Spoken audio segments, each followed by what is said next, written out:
When people talk about child marriages, most of the time they aren't thinking of America, as though America is some kind of utopia where things like that just don't happen. It's not true, though, is it? Child marriage may not be as common here, sure, but it does happen. In fact, only 10 states actually have laws against it. Guess what? I didn't grow up in one of those 10 states. Even better, I grew up in a cult.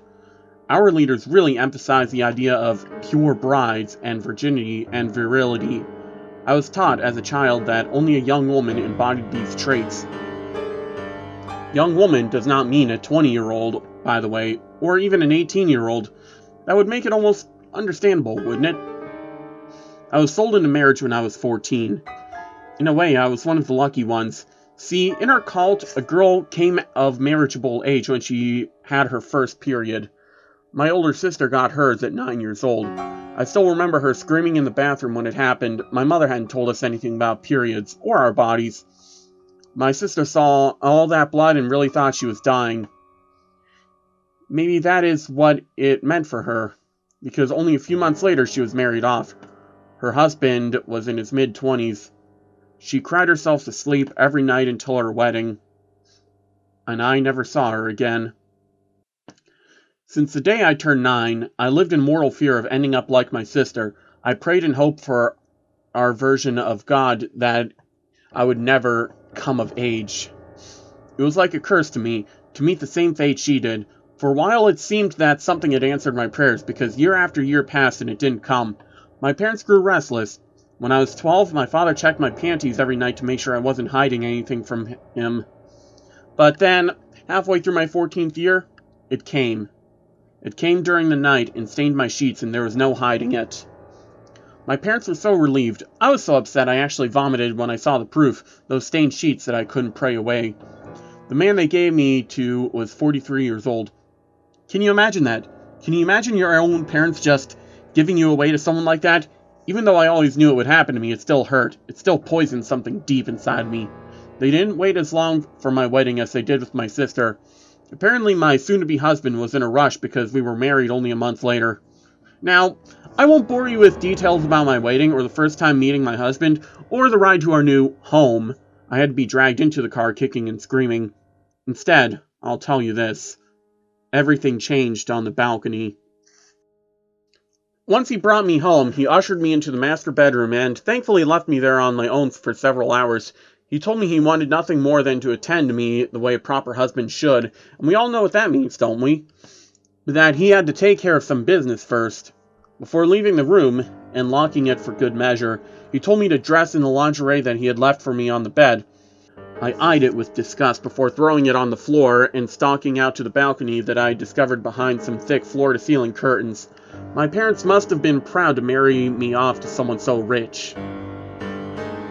The night was freezing cold, and there was a light snow falling, slowly covering the ground below. Briefly I considered throwing myself off the ledge, but I was too afraid. I thought that there was a small chance I might survive, and I didn't want to think about what might happen to me if I did. I had made up my mind to go back inside and was halfway to the door when I heard something behind me. Curious, and not a little afraid, I turned back around. The thing that sat on the balcony railing was strange. It was perched there on its hind legs like an animal, arms trailing down to the balcony floor. They were so long I thought they might be able to reach me across the balcony where I stood. Each arm ended in a claw that looked sharp enough to cut leather. Its body was skinny, so much that I wondered how it simply didn't fall apart. It swayed in the breeze, and its feet, well, its other set of claws, I guess, tightened their grip on the balcony. The skin on its face was dried and wrinkled. In fact, it almost looked decayed, like it was some sort of mummy. Its mouth was nothing more than a gathering of bunched-up flesh that pulled and tugged every time it stretched its jaw. Its eyes were huge, the size of baseballs, and totally white, staring vacantly at me, with me staring back at it. The last thing I noticed was its throat. There wasn't much to notice there, really, except it had a small slit that pulsed with every breath it took. I wondered what it was for. The thing stretched open its mouth and left it open for a second, giving me the chance to count its tiny, sharp shards of teeth. It tilted its head back to the side and asked me, "Why are you crying?" I lifted my fingertips to my cheek in surprise. I didn't realize I started crying again. Because my parents made me marry someone I didn't want to, and I'm scared. And I want to go home! My voice broke at that last bit. To be truthful, I wasn't really sure I wanted to go home after all.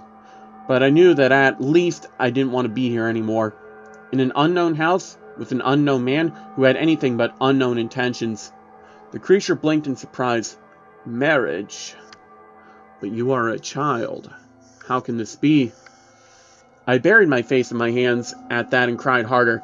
Hearing it said aloud like that somehow made everything worse. It made everything more real. I heard a scraping sound and looked up to see the creature hunched in front of me. Even squatting on its hind legs, it was taller than me. It reached out and ran a tip of its claw down my cheek very, very gently. Do not cry, little one, it said. I stopped crying, more out of shock than anything else. For a second I wondered if I should be afraid of it. It didn't give me enough time to make a decision. What is your name? It asked. Mary? That's right, like the Virgin Mother. Hilarious, right? Like a joke I wasn't let in on until it was too late. Mary. It nodded to itself and retracted its head.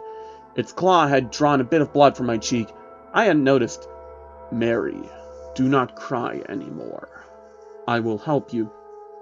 You will? I cried. A burst of joy flooded my chest. It quickly turned to ice when the creature turned to go. It climbed up on the balcony railing, and I ran after it. Hey, wait! Where are you going? Aren't you going to help me? It looked back at me with its eyebrows looked almost sad. In time. I need something from you first. What do you want? I'll give you anything! I was breathless with fear. I didn't want to leave. Not yet. I didn't want it to leave. Not yet. I need your hate. When you have enough of it, I can help you. I felt my heart sink right through the floorboards. I hated very much. I hated my parents and the man in the other room and everyone else who watched my sham of a marriage and did nothing to stop it. I had so much hate, and yet it wasn't enough. I was so sure at that moment that it would never be enough. What do I call you? I asked. It blinked slowly, then said, yours. You may call me yours, because that's what I am. With that, it crawled down the balcony and disappeared into the night and the snow and the quiet. Now I was once again left utterly alone. I was sitting on the floor of the balcony, half covered in snow when he returned. He dragged me back inside in disgust, furious that I'd refused to wear the lingerie he had picked out for me. He beat me, ripped off my clothes, and forced me to put it on in front of him while I sobbed. You and I both know what happened next. It's a story many women who have told throughout history, and they've all told it better than I could, so you'll forgive me, I hope, for skipping the details of the next part. The next day I woke up covered in blood and bruises. He sent me downstairs to make his breakfast. I could barely walk. In that moment, I hated him. But I guess I didn't hate him enough, because yours didn't come back. He didn't come back until a month later. My husband treated me like a slave, having me do all the chores and cooking during the day, and then he'd rape and beat me during the night until there was blood in my urine and it hurt to sit down. One night, I accidentally overcooked supper. Not burned, just left it on the stove for a few seconds too long. He beat me until I threw up, which he made me clean it up. He locked me on the balcony and made me sleep outside in the snow. And I hated him. Oh, I hated him so much. Yours came to me that night on the balcony. If it hadn't, I probably would have died from the cold. It curled around my body and kept me warm. It was surprisingly warm, you know, for, whatever it was. It whispered assurances to me and held me close while I slept. I didn't see yours for another few months after that. The days went by with relative monotony. It wasn't until about 6 months after we were married that I realized something was wrong. It's funny in a grim sort of way. He was the one who figured it out. I was throwing up one morning and he walked into the bathroom. When was the last time you had your period? He asked. It hadn't been for over 2 months, and I told him as much. Stupid as I was, I didn't realize you should have one every month. I knew it!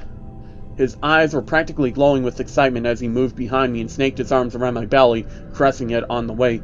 I suppressed the urge to vomit again. You're with child. You're gonna have my baby. He was absolutely elated. I was shaking with terror. A baby? Me? I didn't know much about having babies, but I knew it wasn't pleasant. It hurt, and it made you sick, and at the end you had to take care of the thing, and how I was supposed to do that. How was that going to happen? When he left for work, I sank to the floor and cried my eyes out. I cried for a full hour before managing to get up and do my chores. That night, I waited on the balcony. That night, yours came. He sat there from his perch on the balcony, staring at me. My eyes and chest were hollow. I hate him. I truly hate him, I said. Do you? Said yours. I nodded. It beckoned to me. Come closer. It reached out and trailed a claw on my cheek, staring at me. Its eyes held mine for a long minute before it shook its head. No, it is not enough. I cried out as its claw fell away. When will it be enough? I can't hate anymore. I can't. I hate him as much as I've ever hated anything. What am I supposed to do? Yours leaned toward me and pressed its mouth to my forehead in a strange imitation of a kiss. In time, it said. That was all the comfort it gave before it scuttled down my balcony and left me to my darkness. In the months that followed, my stomach grew bigger. My worries ballooned at about the same pace. My husband wouldn't take me to see a doctor. He told me that I would have a home birth. He wouldn't give me any medicine. He wouldn't tell me what I was supposed to do to keep the baby healthy. I didn't know anything about my own pregnancy. Worse still, I kept worrying about what would come after the birth. What if it was a girl? See, if it was a boy, I wouldn't have to be so worried. Boys were allowed to go to school. They were allowed to choose their wives. They were allowed to come and go as they pleased. But not girls. What if I had a daughter? I wondered what my husband would do to her, how he would look at her, if he would touch her. I thought about marrying her off to someone twice her age. I thought about never seeing her again, just like I'd never seen my sister again. I thought an awful lot about that. So I suppose you might say what happened was a blessing, although at the time it certainly didn't feel that way. My husband came home drunk one night, angry, looking for a fight. Something had gone wrong at work, I suppose. He had some nights like that, but I foolishly thought he'd leave me alone this time. After all, I was several months along at that point. I don't know how many, but my stomach was protruding rather obviously from my skinny frame. He didn't much care about me other than as a sex doll, but I knew he cared about the child. Apparently, he didn't care enough. That night when he beat me, I begged him to stop. I told him he would hurt the baby. Somehow that made him even more angry. When he punched me hard in the stomach, I knew he felt no remorse for what he did. I fell to the floor, holding my belly, clutching at it while I screamed. He screamed at me in turn, blaming me, of course, blaming me for losing the baby, because we both knew it was dead. It couldn't sustain a blow like that and live. An hour later, the blood started. I hadn't particularly wanted that child, but I still cried. I cried for it, and for myself, and for what had become of my life. I cried even as he screamed at me through the bathroom door for being a stupid slut, a whore, Babylonian skank, and a devil's curse. Once he was done with his screaming, he stumbled to his bed and collapsed in a drunken slumber. I waited until I was sure he was out cold before unlocking the door. I dragged myself out onto the balcony, a trail of blood following in my wake. I collapsed on the balcony floor, looking up at the moon, wanting to curse it like I had been cursed. I sat there on my knees and screamed at the sky, trying to pour out all the hate and rage and anger. Instead, I made it grow bigger and bigger and bigger. Yours appeared over the balcony railing. I knew something was different this time. It came and sat next to me, running its claw through my hair. It was trying to soothe me. There was nothing left to soothe. I could tell it was him. I could tell it was waiting, so I spoke. I hate him, I said. I was calm. I didn't raise my voice. I didn't cry. I simply spoke from somewhere in my chest that had been locked until that very moment. I hate him for what he has done to me and the baby. I hate my parents for giving me to him. I hate the people who looked on and did nothing. I hate them all, and I want them to suffer. I don't know what I expected from yours then. If I thought it'd be triumphant or sadistic or happy, all I knew is that I didn't expect the way it looked at me. Sad, compassionate, resigned. It is time, then, for me. It sighed, its voice a rasp on the wind that I could barely hear. If I do this, a piece of you will come away with me forever. Do you understand? I nodded at it. There was so little of me left, but if it wanted me, it could have me. It could have all the pieces. I didn't want them. It moved to a crouch then, just low enough that it could slip its claw into mine. It held my hand as it brought me into the room where my husband slept. It looked at me with its blank eyes and said, "Watch." I did. Yours straightened its spine. As it did so, its neck became longer, and longer, and longer. I could hear its spine crackling and creaking as its neck unfurled. The slit in its neck began to widen until it gaped open, exposing the darkness of its innards. From inside the slit, two muscles darted out. They were long and firm, resembling spider legs, but for the fact that they had no fur on them. They didn't even seem to have skin. It was just red, pulsing flesh crawling out from somewhere inside it. A deep hacking sound emanated from inside its chest as they continued to grow until it reached maximum extension. Tipped with a bloody, bony point, the two appendages rested on the floor, tapping impatiently against the floorboards. Yours shifted until it was on all fours, its body about the height of my head. It moved forward at a painfully slow pace, approaching the bed where my husband slumbered. I noticed its eyes were closed, and it used its throat appendages to feel around the bed until it found his flesh. Once it had a sense for where my husband lay, its claws came forward. One grasped my husband near his collarbone, the other grabbed his pelvis. Yours leaned forward, and all was still for a moment. Then it pulled. It yanked its claws apart, so hard that my husband's body ripped in half. By the time he awoke and began to scream, he was already in two separate parts, his internal organs spilling out between them. His agonized screams were soon drowned out by the blood filling his throat. As he sped towards death, the strange muscles extending from Yours' throat began to comb through his organs, picking them apart and bringing them back to the maw in its neck. It swallowed my husband down piece by piece while its claws raked along his body, flaying him open. By the time Yours had eaten its fill, he was half consumed, a mess of blood and flesh that was unrecognizable as human. He twitched for a long time after he died. Eventually, the appendages retracted back into Yours' throat. The process took several minutes, during which time I stared at the bloody mess on the bed. I wondered if I'd always remember that. If maybe, one day, images of his face would be replaced with this image of my triumph. I could only hope. When Yours was finished, it crawled back to me. "What happens now?" "I am yours," it replied. "You must choose." A kind old man in a pickup truck brought me to the hospital several hours later. He'd found me walking on the side of the road, covered in blood, most of it mine, and had offered me a ride, no questions asked. I wasn't afraid. I knew that I had a protector watching over me, a guardian angel missing its wings. The police came, of course. I told them every detail of what happened. At first they were appalled, then bewildered. By the time I finished, they were convinced I was crazy. They were a little less convinced after they found my husband's body, or what was left of it. I was surprised how little I had to deal with the police, actually. I thought maybe they'd lock me up or open some big investigation or something. Instead, they informed me that my husband had been a very powerful man, that if they made his marriage to me known, I might become a target. I would be blamed for his death. I would be treated like a whore who had him killed. After all, among rich men, some things as what he did to me can be overlooked. The official news story said that he died of a heart attack. The police knew that I didn't kill him.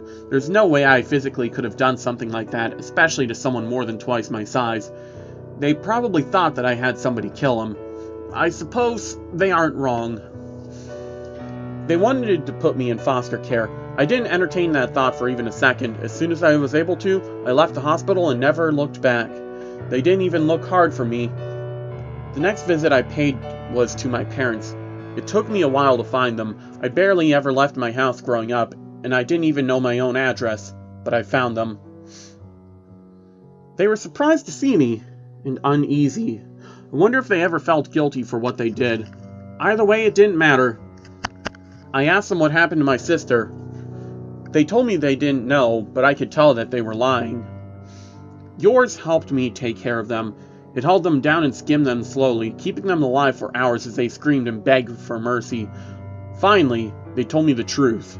My sister had been murdered by her husband 2 years after she had been married off.